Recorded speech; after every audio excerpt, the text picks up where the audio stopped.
Comment évalueriez-vous l'impact et la pertinence de nouveaux coûts? Comment pouvez-vous déterminer si vous pouvez et s'il est justifié que vous fassiez de nouvelles dépenses ou de nouveaux investissements? Prenez quelques minutes pour réfléchir à cette question, mettez la vidéo sur pause et reprenez une fois que vous saurez.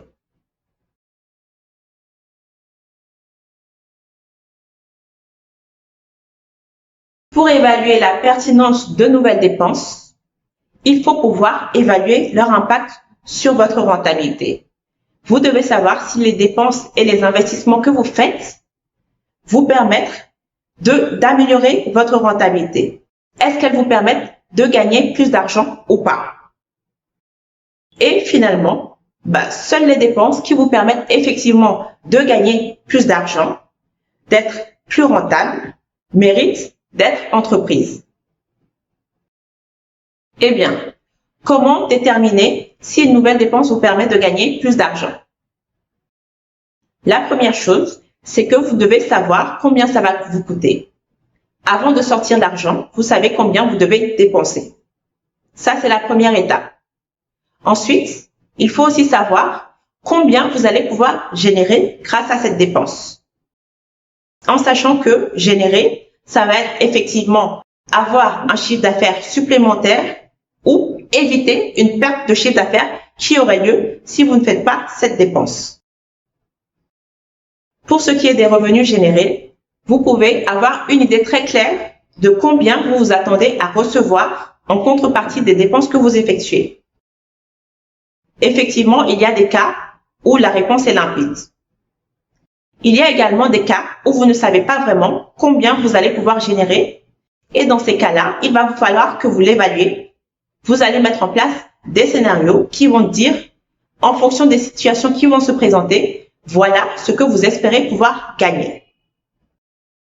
En général, vous allez avoir 3 scénarios, un scénario optimiste, un scénario probable et un scénario pessimiste.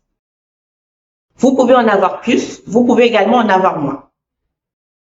À chaque fois, pour chaque scénario, vous savez exactement combien vous attendez en termes de revenus. Et donc, pour chaque scénario, vous allez pouvoir calculer combien vous allez gagner, quelle va être la rentabilité de votre projet en retirant des revenus générés dans le cadre du scénario, les coûts que vous allez avoir à supporter.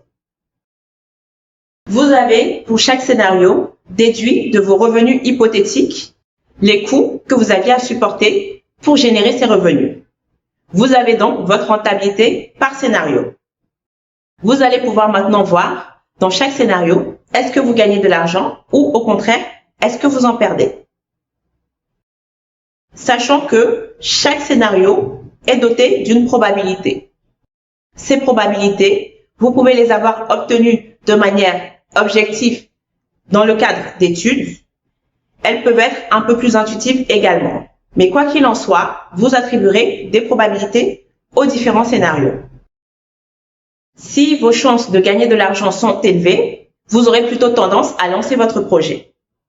Au contraire, si vos chances de perdre de l'argent sont élevées, vous aurez plutôt tendance à l'abandonner. En tout cas, si vous avez de fortes chances de perdre de l'argent et que vous choisissez de poursuivre ce projet, ça veut dire que vous avez une forte appétence pour le risque. Quoi qu'il advienne, avec cette analyse, vous aurez les éléments qu'il vous faut pour prendre votre décision et savoir quels en sont les impacts.